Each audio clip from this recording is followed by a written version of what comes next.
Olá, nono ano, tudo bem com vocês? Vamos começar nossa aula fazendo a correção na apostila das páginas 10 a 14 até número 10. Peguem aí comigo, por favor. Na página 10, ele está abordando aqui modalizadores argumentativos. Que matéria, na verdade, revisional. No trecho a seguir, há modalizadores que sugerem dúvida. Na letra A, transcreva as palavras que evidenciam esse sentimento de incerteza. Nós temos alega, nós temos promete.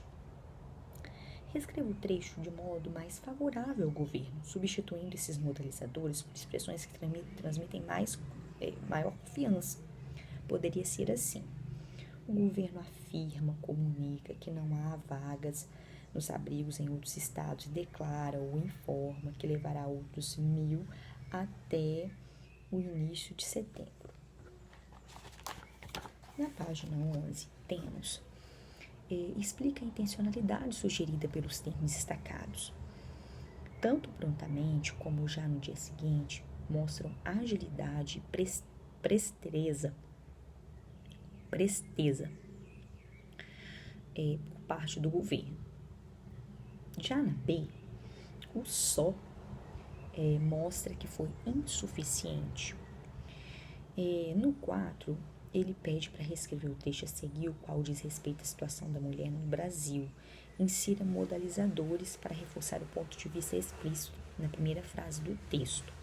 Então, vou mostrar para vocês uma sugestão de resposta. Se vocês tiverem dúvida, é só falar. Em pleno século XXI, a condição feminina ainda precisa evoluir muito, ponto. No Brasil, por semana, as mulheres ainda trabalham 7,5 horas a mais que os homens, ponto. Absurdamente, isso se deve ao tempo gasto com tarefas domésticas, o qual não é remunerado, ponto. O tempo gasto pelas mulheres com essas tarefas caiu de 31 horas para 24, ponto. No entanto, em 2001, os homens dedicavam somente 10 horas ao lar e, incrivelmente, a situação continua a mesma para eles. Na questão 5, são frases de cunho pessoal, usando as expressões que estão aqui do lado, né? Poderia ser assim, por exemplo, educação de qualidade. É preciso que se tenha uma educação de qualidade, ou é necessário, tá? É necessário haver igualdade de gênero, coisas do tipo. Agora, já abordando colocação pronominal, ele vai para a interpretação, na verdade, né? No caminho para a colocação pronominal. Ele fala, na 13, qual acontecimento do cotidiano carioca serve de pretexto para o desenvolvimento da crônica? Realização de touradas na cidade. Machado de Assis surpreende o leitor do século XXI com uma opinião extremamente atual. Esse escritor é atemporal, isso já ficou claro para todos nós. Que opinião é essa?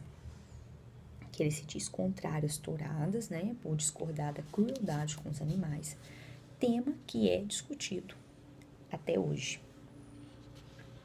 E reescreva este fragmento extraído do 10º parágrafo. Depreende-se desse trecho que primeira opção, segunda opção e última opção.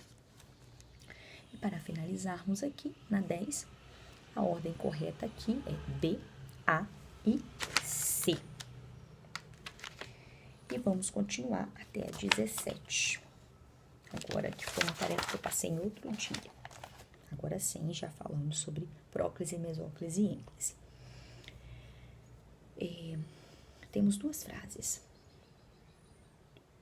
Mais dia, menos dia, demito-me deste lugar, não sou um homem de touradas, e se é preciso dizer tudo, detesto-as. Caso essas frases fossem ditas por um falante contemporâneo, certamente a colocação pronominal seria diferente. Experimente fazer essa mudança reescrevendo os trechos analisados. Ficaria assim: mais dia, menos dia, me demito deste lugar. Ponto. Segunda, não sou homem de touradas, ponto e vírgula. E se é preciso dizer tudo, as detesto.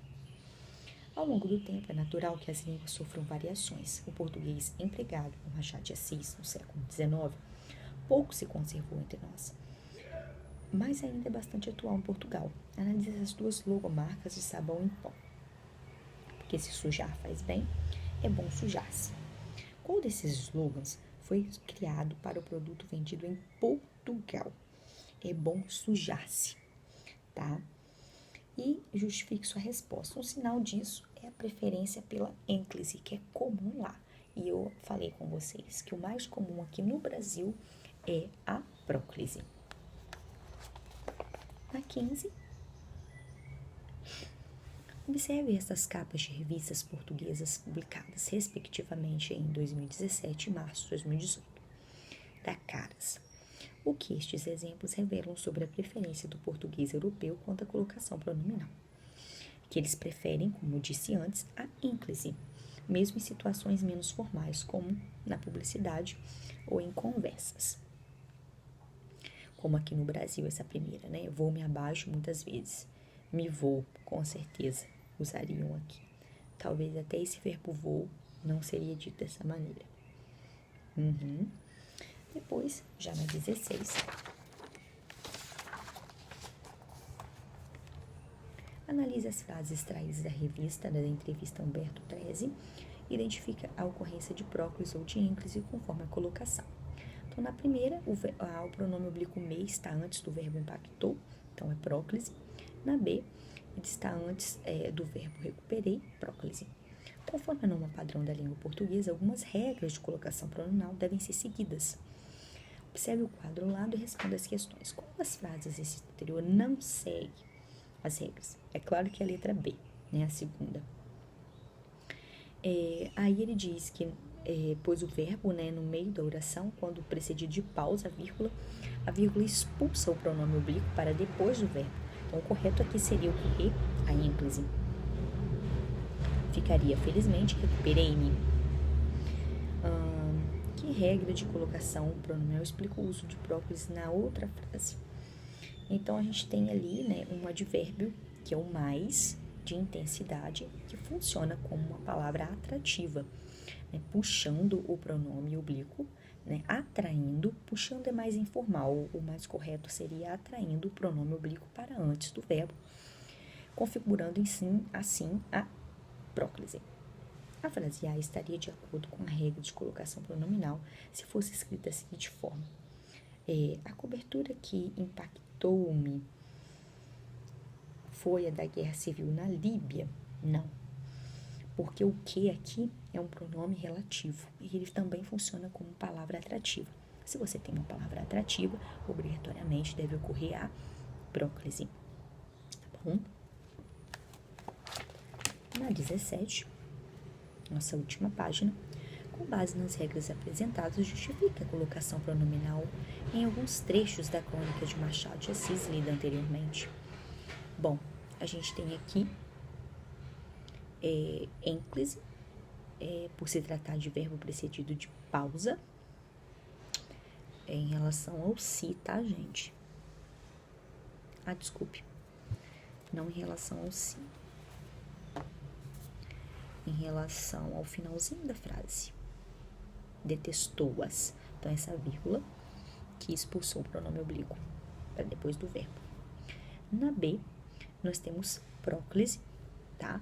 Porque existe o advérbio já, funcionando como palavra atrativa.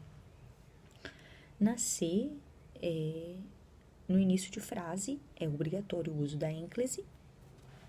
Nunca poderia colocar se interessar na escrita, não, nunca posso. Na D é próclise também, porque o pronome relativo, né, é uma palavra atrativa, depois de homem, está atraindo sim. Na letra E, também é próclise, que temos o advérbio não, atraindo, né, uma palavra negativa, também pode ser colocada assim, atraindo o pronome ou para antes do verbo. Justifique o uso da próclise nos seguintes casos. Na letra A, porque é uma frase interrogativa. Na letra B, porque você tem o embora, que atrai o pronome. Na letra C, você tem uma palavra negativa, o jamais, quem colocou que é um advérbio também pode ser considerado correto. Na letra D é o pronome indefinido alguém, que atrai o pronome.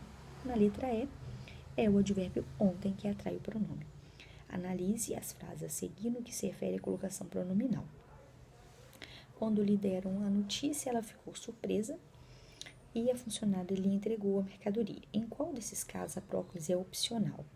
Em 1, a frase é obrigatória. A próclise é obrigatória, porque a gente tem o quando, né, e atrai o pronome. Já na 2, a próclise é opcional, pois não há palavra atrativa, portanto, a ênclise também estaria correta. A funcionária entregou-lhe a mercadoria, tá bom? Assim a gente termina a nossa correção de hoje. Espero ter ajudado. Um beijo para vocês. Até a próxima.